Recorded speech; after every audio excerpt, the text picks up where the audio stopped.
So I was relatively critical of Anthony Joshua in his fight with Carlos Takam. I pointed out a bunch of flaws which Takam managed to expose. But let's not get it twisted here, people. Anthony Joshua still won virtually every round and never even came close to losing the fight. We don't know what would have happened for certain had the fight been allowed to continue, but I'm at least 95% sure that Joshua would have gone on to win the fight anyway, convincingly. So, yeah, Joshua won the fight. There are some people saying that Joseph Parker looked better beating Carlos Takam than Joshua looked. I have to totally disagree. Joseph Parker lost far more rounds against Carlos Takam than Anthony Joshua did. Carlos Takam was bullying Joseph Parker around the ring at points. He wasn't doing that to Anthony Joshua. Now, while Joseph Parker looked a lot more fluid against Takam, because he is a more fluid fighter than Joshua, while he looked faster, he showed certain strengths which Anthony Joshua don't have. He didn't dominate Takam in the way that Joshua did. People seem to be losing sight of this. Perception is a lot.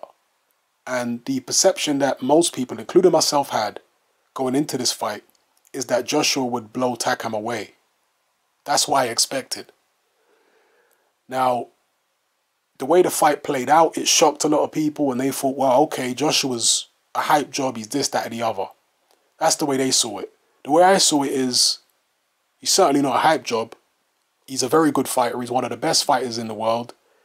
This only makes the unifications more exciting because Wilder and Parker clearly have got some type of blueprint there that they can work on. But at the end of the day, let's not ignore Anthony Joshua's strengths.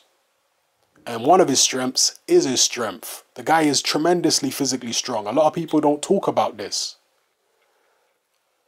I saw an interview on Bayloric, a couple of interviews actually, where he said this several times with James Ali Bashir, who has worked with Vladimir Klitschko for many years. And he kept on saying this, and I didn't really understand it at the time, but now I'm starting to understand it. He kept on saying that Anthony Joshua can be the new George Foreman if he has the kind of endurance and toughness. Then he could be the new George Foreman. And I just didn't see it at the time when he was saying it. I was like, Joshua's nothing like George Foreman. And then I saw Audley Harrison, and you can laugh at Audley Harrison if you like, but Audley Harrison said about Joshua, Anthony Joshua's physical strength, his power and his physical strength is what's most impressive about him. And even then I was like, really? Like, at the time, Joshua was looking quite fast when he was like 235. I was thinking, Audley, I don't get what you're saying. What do you mean? His physical, isn't his speed for his size and his athleticism more impressive? I didn't understand it. And when it comes to James Ali Bashir, bear in mind, James Ali Bashir was around in the 70s, involved in boxing in the 70s. All right, so he saw George Foreman up close and personal live. So when he was saying Joshua was the new George Foreman, now I kind of understand it. Because Joshua, particularly as he's gotten bigger and put on more muscle, he is clunky like George Foreman. He's maybe not as wild as Foreman, because Foreman would windmill a lot. And he would throw very wild, awkward, clumsy looking punches. Joshua has more polished technique than Foreman. But essentially, if you look at Joshua's most difficult fights, his toughest fights, like against Klitschko and the Dillian Whyte fight, and even this fight against Takam, Joshua didn't win on skill. I mean, there's a certain element of skill that he used, but the main reason why he was able to beat Klitschko, Dillian Whyte, and Takam was because of his physical strength and his size. He imposed himself on those guys. He basically used brute force to win those fights. You look at the Klitschko fight, he wasn't outboxing Klitschko. Klitschko was the better boxer. Klitschko was the more skilled man.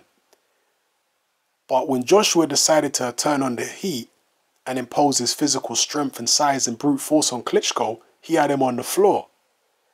So maybe now I'm starting to see what James Ali Bashir was talking about in terms of Joshua maybe being the new George Foreman. Maybe now I'm starting to see it. So, yeah, he has that about him. He has that brute force and strength, and he has heart too. We've seen him pick himself up off the canvas. We've seen him come through a dogfight several times now. He can do it if need be. He's not just going to fall apart like a David Price when things get tough. He can pick himself off the canvas and come back. You know, he's mentally tough. So, yeah, people getting carried away. Joshua does have flaws, definitely. And the more we see him fight, the more we're going to pick up on certain flaws. But he also has strengths. Strengths which are not to be underestimated. So, drop your comments in the comment section below. Let me know how you feel about everything I've talked about in this video. Alright? It's happening. I'm out.